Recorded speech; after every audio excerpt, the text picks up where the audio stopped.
हे traders, इस video में मैं तुम्हें कॉम्बिनेशन बताने वाला हूँ कुछ ऐसे इंडिकेटर्स का और प्राइस एक्शन का जिसको यूज करके तुम हाईएस्ट पॉसिबल विन रेट को अचीव कर सकते हो, जो कि बहुत ही इजी टू यूज होने वाले हैं। और इन कॉम्बिनेशन को तुम हर एक मार्केट में यूज कर सकते हो, भले ही वो क्रिप्टो हो, भले ही वो फॉरेक्स हो, भले ही वो स्टॉक मार्केट हो, बट सबसे इंपॉर्टेंट वो पैसा बना सकते हैं। सो बिना टाइम वेस्ट कर अपने फोन के नोटिफिकेशन बंद कर लो और अपना पूरा फोकस इस वीडियो पे ले आओ। सो सबसे पहले अपन बात करते हैं इस मैकडी इंडिकेटर का या फिर MACD इंडिकेटर का, जिसको अपन बोलते हैं मूविंग एवरेज कन्वर्जेस डाइवर्जेस। ये one of the most popular indicator है जिसको ट्रेडर्स यूज करते हैं। ये इंडिकेटर मूविंग एवरेज को यूज करता है ट्रेंड को आइडेंटिफाई करने के लिए, और ये बहुत अच्छा है उसमें। अब अगर तुम एक प्रोफेशनल ट्रेडर हो तो तुमने जरूर सुना होगा इस मैकडी इंडिकेटर के बारे में, लेकिन अगर अपन सिर्फ इस एक मैकडी इंडिकेटर की बात करें तो ये इतना कुछ क्रेजी खास नहीं है, मतलब इतना ज्यादा कुछ कर नहीं सकता ये अकेला। सो ये पूरी वीडियो अच्छे से देखना ताकि तुम समझ जाओ कि अपन इस इंडिकेटर को कैसे दूसरे इंडिकेटर्स के साथ पेयर करते हैं ताकि ये बहुत ज्यादा अच्छा वर्क करे। सो सबसे पहले अपन मैकडी इंडिकेटर को ऐड कर लेते हैं अपने ट्रेडिंग व्यू पे। तो सबसे पहले तुम्हें आना है इंडिकेटर्स के अंदर और इधर तुम्हें सर्च करना है MACD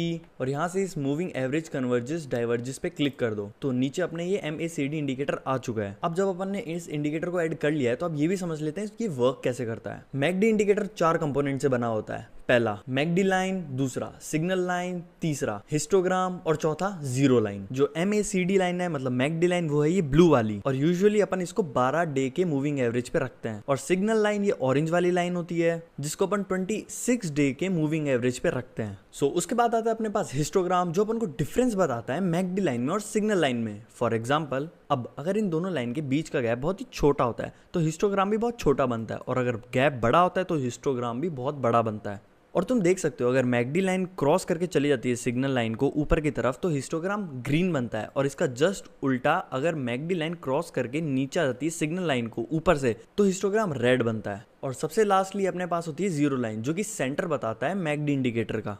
अब जब अपन ने इन 4 कंपोनेंट को समझ लिया है तो अब ये समझते हैं इनको यूज कैसे करते हैं। MACD इंडिकेटर बहुत ही अच्छा है ट्रेंड को फाइंड आउट करने के लिए, लेकिन अब तुम कैसे बता सकते हो कि चार्ट कोई सा ट्रेंड पकड़ने वाला है। फॉर एग्जांपल, अभी अपन देख सकते हैं कि मैकडी लाइन सिग्नल लाइन को क्रॉस करके ऊपर जा रहा है तो मार्केट भी ऊपर ही जा रहा है, और अगर मैकडी लाइन सिग्नल लाइन को क्रॉस करके नीचे जा रहा होता है तो मार्केट भी नीचे चला जाता है। तो अपन इन हिस्टोग्राम का भी यूज कर सकते हैं ये देखने के लिए कि मूवमेंट कितना बड़ा है। तो अब इस इंडिकेटर को अपन एक्चुअली यूज कैसे करते हैं, जब मैकडी लाइन सिग्नल लाइन को क्रॉस करके ऊपर जाती है बट वो जीरो लाइन के नीचे होती है तब अपन एक बाय साइड की एंट्री लेते हैं।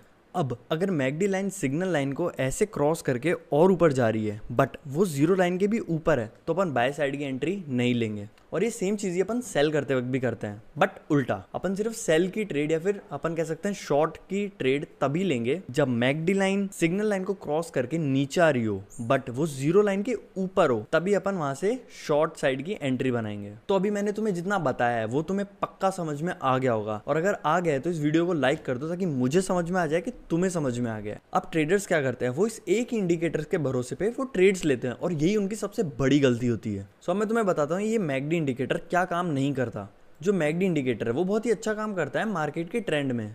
तो जैसा अपन इस एग्जांपल में देख सकते हैं कि मार्केट एक बुलिश ट्रेंड में था और मैकडी इंडिकेटर ने यहाँ से बाय करने को इंडिकेट किया और अपन ने एंट्री ली और अपना प्रॉफिट भी हो गया। अपन इसके जस्ट आगे देखें कि ट्रेंड अभी भी बुलिश ही है, लेकिन मैकडी इंडिकेटर ने इंडिकेट किया कि अब तुम्हें सेल कर देना चाहिए, लेकिन अब अगर तुम यहाँ से सेल करोगे तो तुम्हारा लॉस हो जाएगा। तो अपन यूज करने वाले एक बहुत ही सिंपल सी चीज जिसके बाद में अपन ऐसे फॉल्स ट्रैप के अंदर वापस नहीं फंसेंगे, और वो है कि जब मार्केट का ट्रेंड बुलिश हो और जीरो लाइन के नीचे जब मैकडी लाइन सिग्नल लाइन को क्रॉस करके ऊपर आ रही हो तभी अपन एक बाय साइड की एंट्री लेंगे। और ये सेम ही चीज रहेगा जब अपन को एक सेल साइड की एंट्री लेनी हो, मार्केट का ट्रेंड बेरिश हो और जीरो लाइन के ऊपर जब मैकडी लाइन सिग्नल लाइन को क्रॉस करके नीचे आ रही हो तभी अपन वहां से सेल साइड की एंट्री लेंगे। तो अब अपन को कैसे पता चलेगा कि ट्रेंड क्या है, तो देखो, हाँ एग्जैक्टली देखो, क्योंकि देखोगे तो समझ में आ जाएगा कि ट्रेंड क्या है। बट इस चीज को और ज्यादा इजी बनाने के लिए अपन यूज करने वाले अपने सेकंड इंडिकेटर को, जो कि है 200 डेज मूविंग एवरेज। सो इसको ऐड करने के लिए तुम पहले इंडिकेटर्स पे जाओ और इधर सर्च करो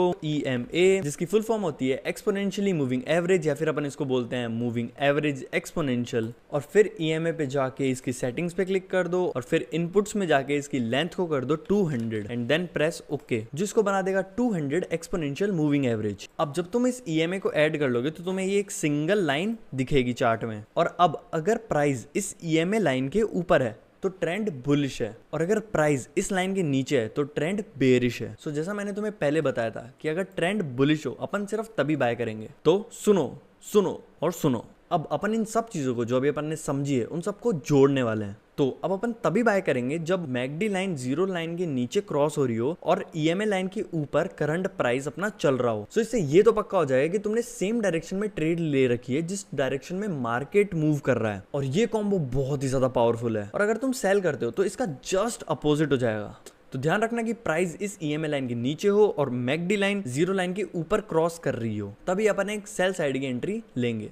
तो अब तुमने एंट्री लेना तो सीख लिया, बट अब इसका स्टॉप लॉस कहाँ होगा? सो जो सबसे बेस्ट जगह होगी वो होगी ईएमए लाइन के ऊपर या फिर नीचे। अगर बेरिश में बात करें तो इस ईएमए लाइन के ऊपर रखेंगे स्टॉप लॉस, और अगर ऐसे कुछ बुलिश में बात करें तो इस ईएमए लाइन के नीचे। और जो अपना टेक प्रॉफिट होता है वो अपन लगा सकते हैं 1.5 के रिस्क टू रिवॉर्ड रेशियो पे, और अपन लगा सकते हैं 2 के रिस्क टू रिवॉर्ड रेशियो पे। सो अब जिन जिन लोगों ने ये वीडियो यहाँ तक देख ली है उनके लिए एक बहुत ही ज्यादा क्रेजी चीज बताने वाला हूँ, क्योंकि अपन इस स्ट्रेटेजी को और ज्यादा अपग्रेड करने वाले हैं, वो भी प्राइस एक्शन का यूज करके। देखो ये जो मैकडी एंड ईएमए इंडिकेटर्स का कॉम्बिनेशन है ये बहुत ही तगड़ा काम करता है अगर मार्केट का मोमेंटम अच्छा हो। लेकिन अगर मार्केट का मोमेंटम थोड़ा साइडवेज हो जाता है तो ये कभी कभी अपन को फॉल्स सिग्नल्स भी दे सकता है, जिससे अपना लॉस भी हो सकता है।